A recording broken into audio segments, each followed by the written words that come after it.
നമസ്കാരം. മലപ്പുറം എടപ്പാളിൽ വഴിയരികിൽ തകരാറിലായി കിടന്നിരുന്ന കാർ ഉടമയറിയാതെ 21കാരനായ യുവാവ് ആക്രിവിലയ്ക്ക് വിൽക്കാൻ ശ്രമിച്ചത് നാടകീയ രംഗങ്ങൾക്കിടയാക്കി.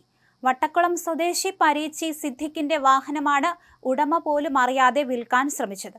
മുൻപ് അപകടത്തിൽപ്പെട്ട് തകരാറിലായതിനെ തുടർന്ന് വർഷങ്ങളായി സിദ്ദിഖിന്റെ വീടിന് മുൻവശത്തെ റോഡരികിൽ ഈ കാർ നിർത്തിയിട്ടിരിക്കുകയായിരുന്നു.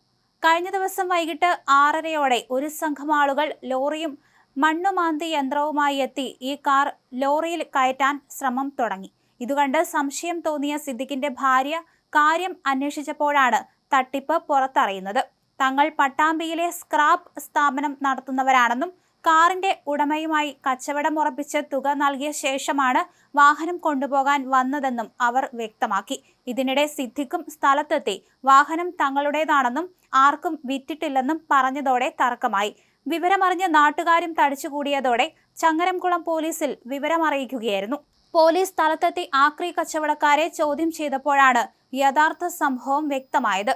പടിഞ്ഞാറങ്ങാടി സ്വദേശിയായ 21 വയസ്സുകാരൻ വഴിയരികിൽ കിടക്കുന്നത് തന്റെ സ്വന്തം വാഹനമാണെന്നും അത് വിൽക്കാൻ താല്പര്യമുണ്ടെന്നും കച്ചവടക്കാരെ വിശ്വസിപ്പിക്കുകയായിരുന്നു. തുടർന്ന് യുവാവ് നേരിട്ടെത്തി വാഹനം കാണിച്ചു കൊടുക്കുകയും കച്ചവടം ഉറപ്പിച്ച് പണം കൈപ്പറ്റുകയും ചെയ്തു.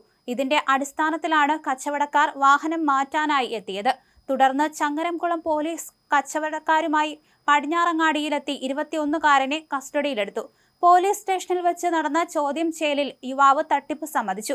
തുടർന്ന് ഇരുവിഭാഗവും തമ്മിൽ നടത്തിയ മധ്യസ്ഥ ചർച്ചയിൽ ആക്രി കച്ചവടക്കാരിൽ നിന്ന് പണം വാങ്ങി ആ പണം മുഴുവനായി തിരികെ നൽകാമെന്നും കാർ ലോറിയിൽ കയറ്റാൻ ശ്രമിച്ചപ്പോൾ വാഹനത്തിനുണ്ടായ കേടുപാടുകൾ പരിഹരിച്ചു നൽകാമെന്നും യുവാവ് സമ്മതിച്ചു. ഇതിനെ തുടർന്ന് പരാതിയില്ലാത്തതിനാൽ കേസെടുക്കാതെ പോലീസ് പ്രശ്നം ഒത്തുതീർപ്പാക്കുകയായിരുന്നു.